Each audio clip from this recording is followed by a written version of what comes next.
Dan banyak pula yang mengidentifikasikan welfare state adalah sosialisme barat atau sosialisme baru, atau peleburan sistem pasar bebas dan sosialisme. Ada apa dengan Skandinavia? Negara-negara Skandinavia dapat predikat sebagai negara-negara dengan tingkat kebahagiaan tertinggi di dunia. Negara-negara Skandinavia juga punya sistem pendidikan terbaik di dunia. Kenapa negara-negara Skandinavia maju-maju? Dengan taraf kehidupan masyarakatnya yang relatif di atas standar dunia. Apakah kemajuan negara-negara di Skandinavia berkat sistem negara kesejahteraan? Ada pula yang bilang rahasia sukses kemajuan Skandinavia berkat pendidikannya. Kali ini memang kita nggak lagi bahasin rahasia majunya Skandinavia. Membicarakan Skandinavia memang ada satu hal yang menarik khas Skandinavia, yakni sistem negara kesejahteraan atau welfare state. Lalu, apa itu sistem negara kesejahteraan? Samakah dengan sosialisme, ataukah ini kapitalisme model baru? Atau seperti apakah sistem negara kesejahteraan itu? Seduh dulu kopimu, yuk kita membahasnya. Maaf bagi yang salah kamar. Dan teruslah dukung channel kami agar semakin berkembang. Negara dengan konsep pemerintahan yang mengambil peran penting dalam perlindungan dan pengutamaan kesejahteraan ekonomi dan sosial warga negaranya. Kira-kira itu pengertian umum sistem welfare state. Sosiolog Marshall mengidentifikasi negara kesejahteraan ini sebagai gabungan demokrasi, kesejahteraan, dan kapitalisme. Dan banyak pula yang mengidentifikasikan welfare state adalah sosialisme barat atau sosialisme baru, atau peleburan sistem pasar bebas dan sosialisme. Konsep negara kesejahteraan berkaitan dengan upaya peningkatan kesejahteraan masyarakat di sebuah negara. Kesejahteraan haruslah mencakup berbagai bidang dari kesehatan, pendidikan, hingga sektor ekonomi. Untuk itu, pemerintah memegang peranan sangat penting dalam mewujudkannya. Sektor sosial dan ekonomi menjadi fokus utama pemerintah dalam konsep welfare state, dengan harapan kehidupan masyarakat bisa lebih sejahtera secara sosial dan ekonominya. Negara-negara yang menganut paham welfare state adalah negara-negara Nordik atau Skandinavia, yakni Denmark, Finlandia, Swedia, Norwegia, dan Islandia. Maka sistem ini juga disebut sistem model Nordik. Negara Selandia Baru, Australia, Inggris juga menganut sistem satu ini, meskipun tidak universal atau biasa disebut residual welfare state. Sementara negara Jerman dan Austria lebih dikenal sebagai penganut kesejahteraan konservatif.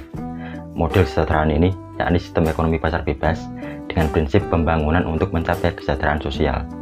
Ewing Anderson mengelompokkan sistem negara kesejahteraan paling maju menjadi 3 kategori: demokratik sosial, konservatif, dan liberal. Menurut Oman Sukmana, dalam jurnalnya, ide dasar welfare state berawal dari upaya negara atau pemerintah untuk mengelola seluruh sumber daya demi meningkatkan kesejahteraan warganya.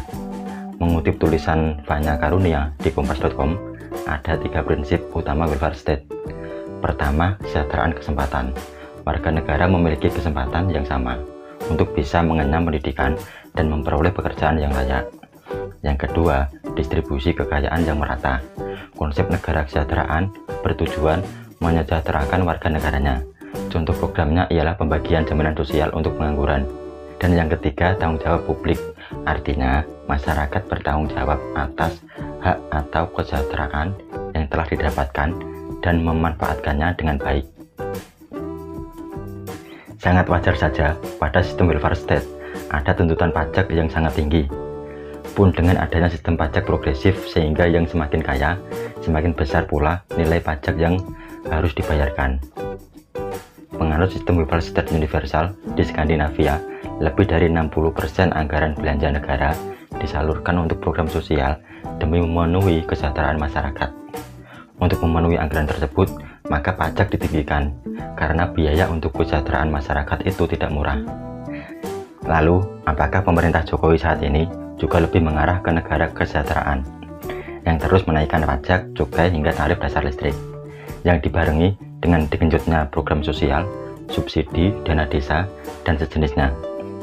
Seruput dulu kopinya. Program-program sosial pemerintah Indonesia yang meniru program pada sistem welfare state diantaranya adalah program Keluarga Harapan, PKH sudah ada sejak era pemerintahan Presiden SBY. Jokowi saat ini juga meninggikan pajak, cukai, dan tarif dasar listrik khususnya kepada pelaku industri yang nantinya untuk pengalokasian program sosial, subsidi, dan sejenisnya. Banyak program sosial yang digenjot pemerintah seperti program jaminan kesehatan nasional dan program jaminan sosial lainnya. Lalu ada program Indonesia Pintar, PKH, bantuan pangan non-tunai, hingga program prakerja. Ada pula program dana desa atau DD yang diantaranya diperuntukkan untuk pembangunan desa. Pembangunan infrastruktur ke Papua dan Papua Barat juga terus dikebut. Pada alinea keempat pembukaan UUD 1945 disebutkan 1. Melindungi segenap bangsa Indonesia dan seluruh tumpah darah Indonesia. 2. Memajukan kesejahteraan umum, mencerdaskan kehidupan bangsa, dan ikut melaksanakan ketertiban dunia yang berdasarkan kemerdekaan, perdamaian abadi, dan keadilan sosial. Dan pada sila kedua dan kelima Pancasila berbunyi, kemanusiaan yang adil dan beradab, keadilan sosial bagi seluruh rakyat Indonesia. Apakah secara konstitusi dan ideologi, Indonesia juga menganut paham welfare state? Sekian dulu untuk video kali ini. Lain kali, bolehlah kita bahas welfare state lagi. Jangan lupa terus dukung channel kami. Saya Usul Pujiono, sampai jumpa.